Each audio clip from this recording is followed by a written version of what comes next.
I'm Dan Burns, joined by my colleague Jonathan Hanna. Hello. And we've been having a lot of fun working with the Franck-Hertz experiment apparatus that we have at PASCO. You can see we have a lot of equipment here, but if you just were joining us for the photoelectric effect, the top 3 boxes here we all used with that. And so we just had to add a second power supply and then, of course, the Franck-Hertz tube that we're using. So I thought I would walk through the setup of this and kind of talk about the logic behind it. Now, one thing I already did is I connected the Franck-Hertz filament to the tube to this power supply and set it to 3.4 volts because we need to warm up the filament for 15 minutes. And so that made this go a little bit more efficient. Now, how do I know what voltage to set it to? Well, there's a manual that comes with this. There's a Word file. There's a capstone file we'll be showing you. But it's better to look at the sticker on the top of the tube because some of these have different numbers. And these are suggested values. So if you're writing up lab experiments, double check what values are here if you want to put the values in the lab experiment. But this particular tube said filament voltage 3.4 volts. Oh, go ahead. I was going to say we had some other ones that were 2.5. Yeah, and it's possible too a lot of times with these filament voltages that, I mean, this is, as Dan said, this is a suggested voltage for this particular tube, but you might have to adjust the voltage, slightly by, maybe 0.1 or 0.2 voltage to get the filament voltage just right for the experiment. The electron flux is, I think, proportional to the square of the voltage. So you get a lot more electrons as you raise it or fewer. And that can be something you can explore in your experiment. So let's hook up the current amplifier here first to the Franck-Hertz tube. And so this is a BNC cable. And it goes here. And right there. And we want to zero it and make sure it's in the right range. And so Jonathan caught this right before we turned the camera on. I had the range setting wrong, and that can cause problems. Sometimes you want to adjust it, but it's on 10 to the minus 10, and that's recommended and in the instructions. And then if I push this button in, we're disconnected, and we can calibrate this so that it reads 0. And once you calibrate it, you want to leave it alone and release that. So if you're doing this experiment and you notice a student group is not getting any current, that's what I would check first, is that button, because if you have it in, it's not doing anything. Oh, except it's -0. Yeah. We want +0. No, if it changes a little, we're good. Well, you're an optimist, right? Yeah. We have it at 0. So now we want to hook up the rest of this. And we're going to be outputting data. You can just read the numbers off these. So if you aren't using a computer or an interface, you can read it off here. But with this experiment, it goes so much easier to have data captured by the computer. You can do a lot more analysis and explore some other things going on. You get a lot more data points. Yeah. Or depending on the time you're willing to invest. Yeah, I know. Yeah. So I just have the computer do it as opposed to having to do each little data point on a piece of paper. And so I'm going to hook up this DIN cable for the current amplifier to source A on the 850 interface, because the capstone file that you can download right from our website now is configured that way, but you can configure it however you want. And then the voltage, well, I've got 4 different voltages. The one that's important is the one down here that I'm going to be just adjusting from 0 to 85 volts, giving the electrons more and more energy as they get accelerated down the tube. That's what we want to read here. The other ones we can just pull off the box. And there are two connections here. So if I look carefully, this is the one, the lower one, I want from 0 to 100. There's also 0 to 200 range.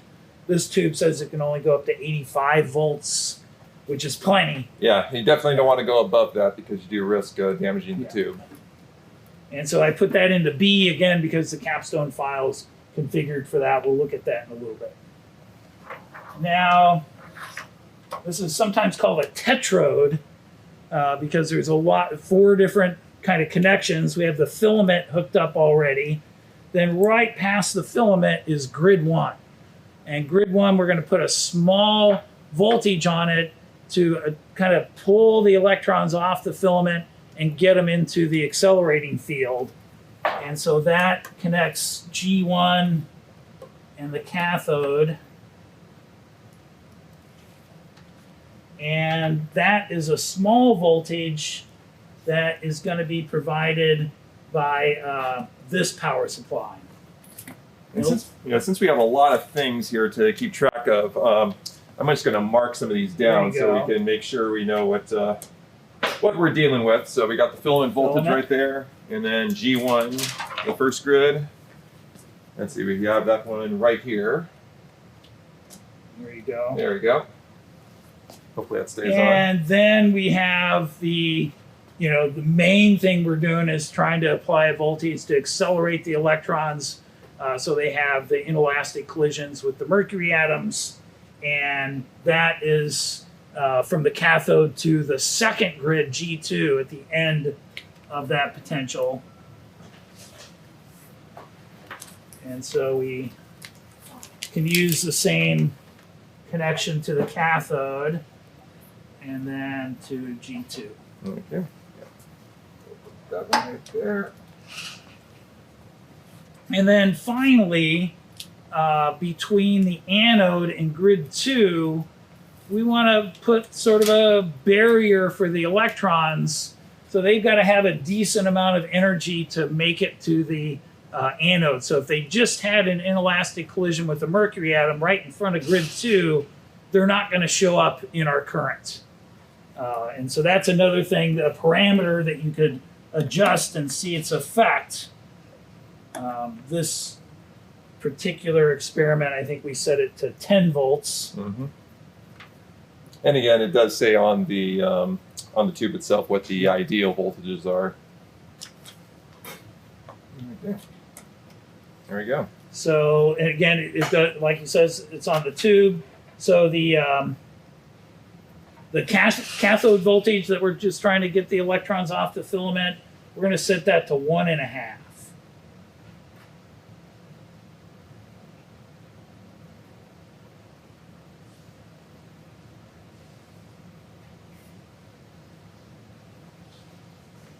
And we're going to be putting some references in the chat for you. I found one that was very helpful and described experiments they had their students do, adjusting things like the voltage on the cathode and the filament voltage and the stopping voltage, the grid 2 voltage, and seeing how that changed things.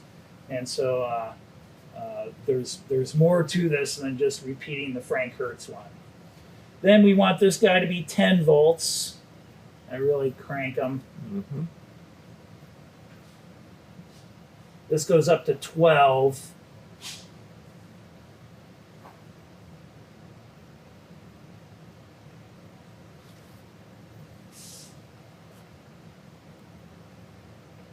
So 10, 1.5, that's close enough.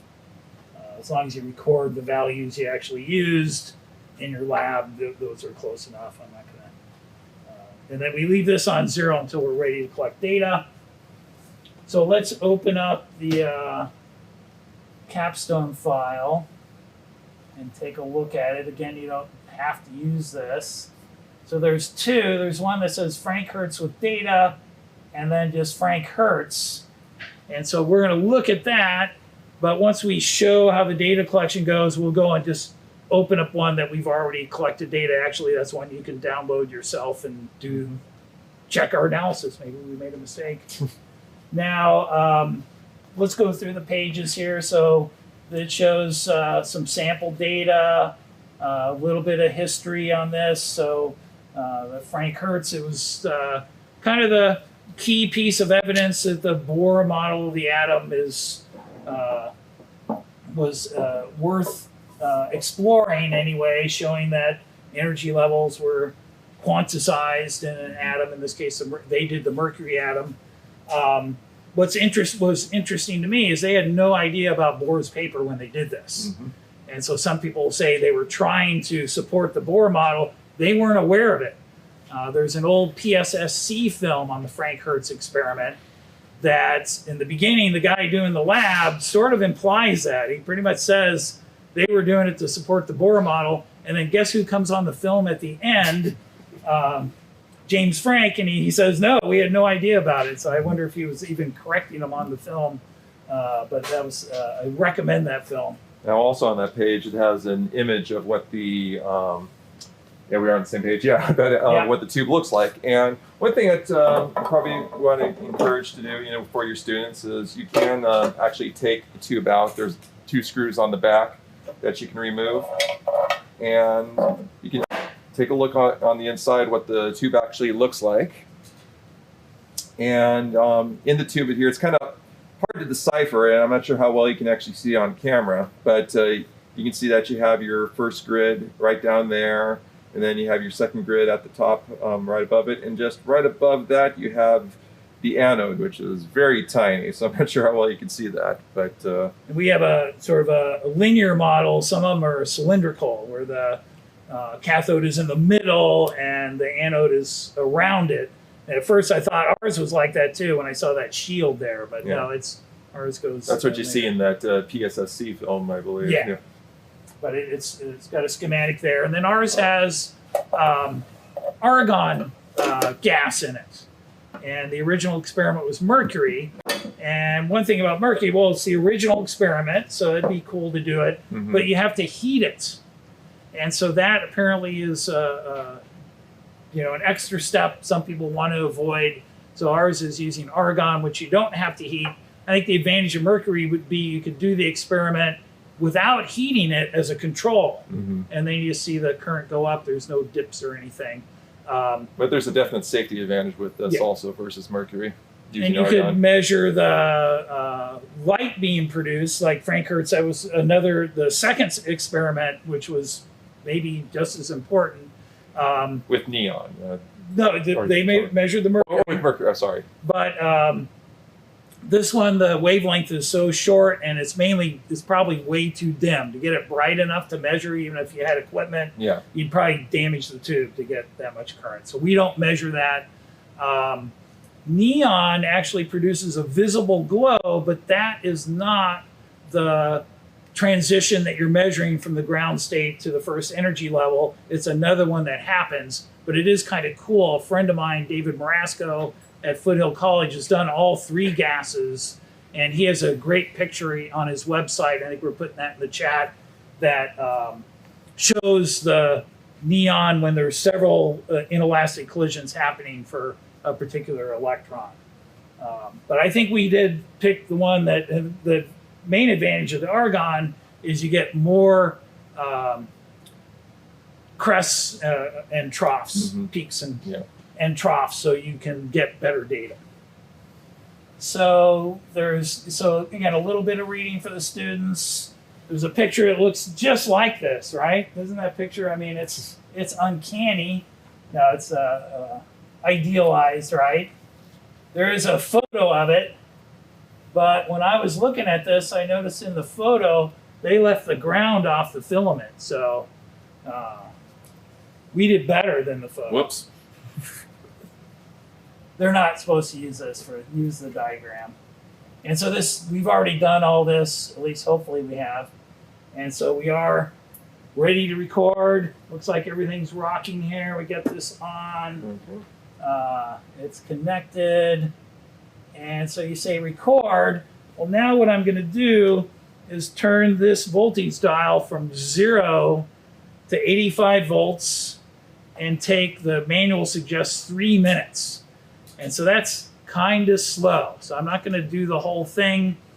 And you could challenge your students because there's various techniques that you might try using to get the smoothest data. Because again, there is a little lag in the power supplies when you collect. So let's see this. So I'm going to start turning it. And at first it's just a whole lot of nothing because we have that contact potential to get over. And then also the first energy level from the ground state. Then it starts to go up. So what I'm doing is just kind of taking my 2 fingers and sort of walking along the dial. That was the technique I settled on. I tried to get one of our engineers, John Hanks, to make a little stepper motor powered gripper that would do this for me, and he had better things to do. And so you can see we got that first peak, second peak, and a third. And you keep going up to 85. I think I'm just going to go and get data that's already done there for the sake of efficiency, but nice and smooth. If we expand that before I go look at the complete data, let's stop. And so real easy to measure good values off that. This first peak is real sensitive to the values that you put here, and so you can play around with it, make some adjustments to maybe make that a little tighter. Let's go and look at the final data here. Well, before we do that, let's just show the analysis we would do with this. So what I need to do is measure the voltage at each peak and each trough and put that in a data table. And so Capstone makes that real easy. It's kind of 2 choices. Jonathan said he wanted to use the coordinate tool, and he can just put that guy there and drag it around and say, oh, there it is, it's 33.4. There's also another tool that I ended up using. It's pretty much the same thing in this case, the multi-coordinate tool. And so I just watched the current values I went across, and when I see it's at its greatest, 9.161, then I would look down there and pull off the voltage. And one advantage to the coordinates tool also is that it has a delta tool built into it, so you can find the difference between the peaks. Right. Or you can... Or you can use a calculator too. Well, yeah. Do the old-fashioned way. That's in a lot of experiments, so that is very useful. Yeah. So you would go and do that. So let's look at the one with data.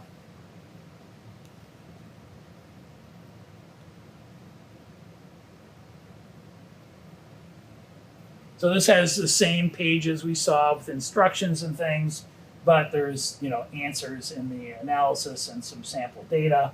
And so there is completing it. And they went a little past 85 volts, but they might have had a tube that, I think some of the tubes go up to 100 volts. So you want to look at the tube. There's another word of caution in the manual that it says really keep a close eye on the current when you're measuring this. If it just starts shooting up vertically, you should turn the voltage all the way down and turn the filament voltage down some. I think as time goes on, the characteristics of the tube might change a little. Yeah. And so that's in the directions it tells the students that'd be something to talk about with them. And so they had all those peaks, all those troughs. And if you go to the analysis, the graph is on that page too. And so it makes it real easy. So we went across and measured all the peak voltages, all the trough voltages. I think we put a calculation in to calculate the difference. And so the delta tool does it, and here they have a little calculation that just subtracts the two in the calculator page. And then you can have it take the differences and calculate the standard deviation and the trough differences and the standard deviation. You can see we got kind of different numbers for the difference between the peaks and the troughs. And there are reasons for that. When you're at a peak, there's a lot more electrons, and there's a spread of energies there. And so they're spread out. Measuring the exact peak is a little trickier. And there's really 4 different possible transitions from the ground state to that first energy level. It's really spread over really 4. And all 4 of those are possible there around the peaks. But everything I was reading, we have some references if you're interested in this. At the trough, when there's a lot less electrons involved, 2 of those energy transitions dominate, and one of them really is the main one. That's 104. I have it written down somewhere. Well, it's the 1s2 transition, and has the 104.8 nanometer, 11.83 electron volt energy. And so if you want your students to compare what they measure with the actual energy transition, it's not an easy thing to do. There's 4 there, but if you read the literature that we link to there, you can at least give them some guidance on that if you want. Now, I mentioned my friend David Marasco. He had a different twist to the analysis that I thought was pretty slick. And so he doesn't have his students calculate the differences in the voltages and get an average. He makes a graph. So we can just do it right here. And we're going to graph, well, first let's do the peak voltage versus, well, just the number, which on here is a choice is index. And let's get rid of those connecting lines and do a linear fit. And so the slope there tells me it's 11.2 volts per delta in the peaks. And so it's a little different from the 11.08, and it's also plus or minus 0.25 instead of 1.15. So it's a better analysis technique. And then we can also put on the same graph, I can say add a similar measurement and do the trough. And that gives me 11.7 plus or minus 0.042. So notice how much similar, it's much similar because there's not as much spread in the data. So the trough voltage is easier to compare to a theoretical value, and we usually get better data. When I first did this, I go, wait a minute, shouldn't the trough line be below the peak line? But it's that first trough comes at a higher voltage, so it threw me at first. Didn't throw Jonathan. It's just like, come on. And then you can have them do the analysis to figure out the wavelength associated with the energy. There's a voltage, you can put it in electron volts, and this goes through an example. And down here it says the accepted value for the wavelength is that most probable one, the 104.8. And in this experiment, we measured 106 plus or minus 2 nanometers with this data. I went through this half a dozen times, well, completely a half dozen times, much more than that. I was enjoying it.